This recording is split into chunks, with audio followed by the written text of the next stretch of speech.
मेरा उन नेताओं से भी सवाल है जिन्होंने संघर्ष किया। क्यों डर गए प्रधानमंत्री मोदी से? या आपने भी कोई घोटाला किया था मायावती की तरह, या उन नेताओं की तरह जिनके खिलाफ आईडी ईडी सीबीआई लगी रहती है? या आडवाणी ये चुप क्यों हैं? वो चुप क्यों हैं? कलराज मिश्र चुप क्यों हैं? कल्याण सिंह चुप क्यों हैं? भैया राज कब खुलेगा, जरा ये तो बता दीजिए हजूर आला, क्योंकि जनता सच जानना चाहती है।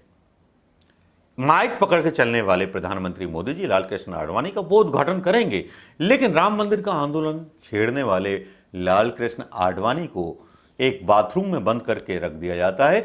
इनकी जुबानें चुप क्यों हैं, खामोश क्यों हैं? उमा भारती आप चुप क्यों हो? शिवराज सिंह चौहान आप चुप क्यों हो?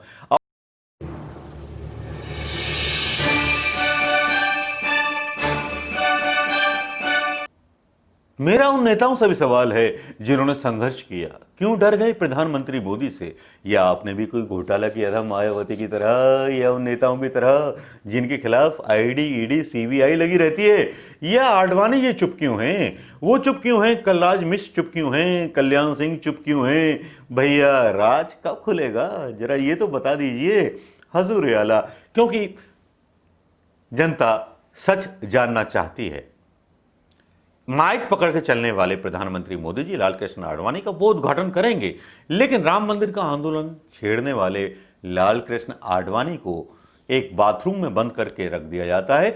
इनकी जुबानें चुप क्यों हैं, खामोश क्यों हैं? उमा भारती आप चुप क्यों हो? शिवराज सिंह चौहान आप चुप क्यों हो? अपने ही नेताओं का अपमान होते हुए देख के चुप क्यों हो, जबकि आप आरोप गांधी परिवार पर लगाते रहते हो?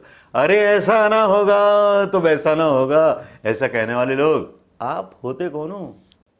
दोस्तों नमस्कार, मैं मनोज कुमार शर्मा। लेकिन आज विषय है राम मंदिर, और राम मंदिर से नाराज हुए कुछ हिंदू संगठन के लोग, नाराज हुए शंकराचार्य और वो लोग जो आज कहीं दिखाई नहीं देते। जिन्होंने राम मंदिर का आंदोलन शुरू किया था वो कहीं दिखाई नहीं देते। राम मंदिर के नाम पर एक जो है प्लान की जाती है स्ट्रेटजी प्रधानमंत्री मोदी जी के लिए, लेकिन राम मंदिर के संघर्ष में उन लोगों को भुला दिया जाता है जो उस संघर्ष में गिरफ्तार हुए, उस संघर्ष में लाठियां खाई, उस संघर्ष में मुकदमे झेले। आज वो कहीं दिखाई नहीं देते। जिस बात को लेकर के भारतीय जनता पार्टी के अंदर अचानक से मतभेद बढ़ गए हैं, ये मतभेद राम मंदिर को लेके तब न होते अगर जो राम मंदिर के लिए आंदोलन करने वाले थे लाल कृष्ण आडवाणी, जो सबसे पहले नेता थे जिन्होंने ये पूरा एक चक्र चलाया था, और जिस राम जन्मभूमि को लेकर के मुद्दे को लेकर के भारतीय जनता पार्टी ने चुनावों में हर साल हर बार अपने घोषणा पत्र जारी किए, जबकि ये मुद्दा राजीव गांधी ने राजनीतिक नहीं बनाया था। भले ही उन्होंने एक चुनाव की यात्रा शुरू की थी राम मंदिर से, राम को एक आस्था का प्रतीक बनाया था, उन्होंने उस आस्था का प्रतीक बनाया था उस राम मंदिर को, जो राम मंदिर और जो प्रभु राम कहते थे मर्यादा पुरुषोत्तम राम, जो एक दलित शबरी के झूठे बेर भी खा लिया करते थे। लेकिन यहाँ झूठे बेर खाने वाला कोई नहीं है, यहाँ तो खरीदने वाली मायावती है ना मौजूद, तो खरीद लो और शबरी बना लो। भैया अब बस यही बहस चल निकली है कि वो लोग क्यों भुला दिए गए, वो लोग क्यों विगत में भेज दिए गए, वो लोग भूतकाल में क्यों भेज दिए गए जिन्होंने संघर्ष किया था। संघर्ष में कौन लोग शामिल थे? भरी जवानी में थी उमा भारती, भरी जवानी में थे लाल कृष्ण आडवाणी, भरी जवानी में थे कल्याण सिंह, भरी जवानी में थे मुरली मनोहर जोशी और कलराज मिश्र। वो नेता कहाँ हैं जिनको उद्घाटन करने के लिए आना था, जिनके सपने प्रधानमंत्री मोदी जी ने जरूर पूरे कर दिए, दिखा करके फैसला लेकर के किसी भी तरह से। लेकिन जो व्यक्ति अपने बुजुर्गों को भूल जाता है वो देश के इतिहास को बुलाने में कोई कोरो कसर नहीं छोड़ता। वो देश का इतिहास भी अपनी राजनीतिक सत्ता को पाने के लिए उसी तरह से छोड़ देता है जिस तरह की सत्ता उसको चाहिए होती है।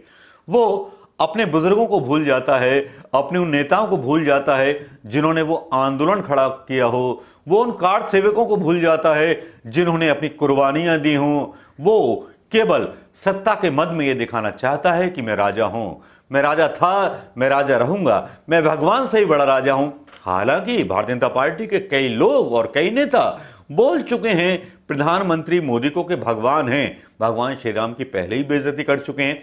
और अपने हिसाब से भगवान राम का मुहूर्त करना मुझे लगता है एक तरह से तानाशाही है। एक ऐसे तानाशाह राजा की जो औरंगजेब से भी बड़ा तानाशाह है।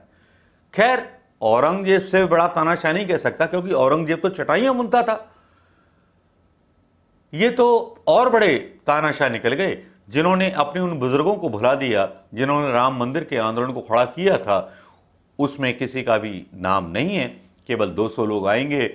जो 200 लोग आएंगे उनका स्वागत किया जाएगा, बाकी के राम मंदिर, राम भक्तों का अपमान किया जाएगा।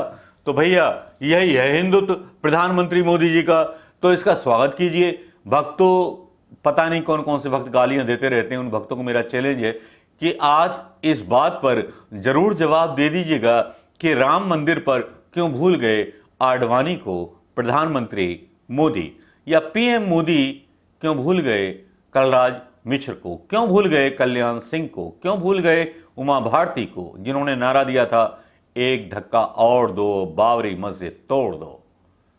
इनके अंदर ही विरोधाभास चल रहे हैं और आने वाले समय में जो दूसरी पार्टियों को तोड़ने में लगे हुए हैं, सत्ता बनाने में लगे हुए हैं, हो सकता है कि केंद्र सरकार के चूल्हे बहुत जल्दी हिल जाएं, क्योंकि एक वर्ग भारतीय जनता पार्टी का जिसका अपमान किया जा रहा है वो प्रधानमंत्री मोदी जी की अलोकतांत्रिक व्यवस्था से खुश नहीं है। दोस्तों, क्या आप इस वीडियो से सहमति रखते हैं जो मैंने डाला?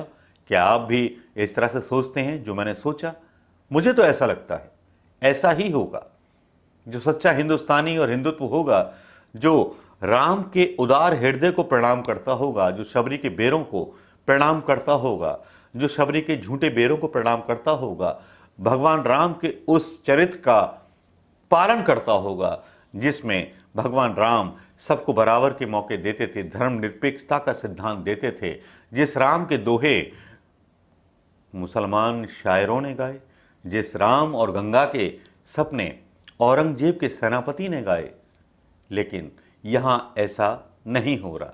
यहाँ एक खाई खोदी जा रही है जिन्ना की तरह और जनसंघ की तरह। जिस तरह से पाकिस्तान को अलग कर दिया गया था, क्या दूसरा पाकिस्तान हमारे हिंदुस्तान में फिर देखने को मिलेगा या एक संघर्ष देखने को मिलेगा? अभी तक जो भी रिपोर्टें आ रही हैं वो रिपोर्टें हिंदूवादी संगठनों की तरफ से आ रही हैं, जो हरकतें हो रही हैं प्रधानमंत्री मोदी जी के शासनकाल में, योगी जी के शासनकाल में। किसी भी मुस्लिम लीडर का या किसी भी मुस्लिम व्यक्ति का अभी तक ऐसा कोई भी वीडियो नहीं आया है जिसमें उन्होंने कोई हरकत ऐसी की हो जिससे दंगे भड़के हो। लेकिन यहाँ राम मंदिर पर शुद्ध राजनीति की जा रही है। जो प्रधानमंत्री मोदी जी अपने नेताओं के सगे नहीं हैं, वो कैसे देश के सगे हो सकते हैं? कैसे उस राम के, उस मर्यादा पुरुषोत्तम राम के भक्त हो सकते हैं जो केवल फीता काटने के लिए 5 अगस्त में सारी मर्यादाओं को पार करके, मुहूर्तों को ना मान करके बस उद्घाटन करने की जल्दी में हैं, राजनैतिक महत्व लूटना चाह रहे हैं। लेकिन जनता समझ गई है। जनता से सावधान रहिए, जनता सब जानती है। दोस्तों, वीडियो शेयर करना मत भूलिएगा। दोस्तों नमस्कार, जय हिंद।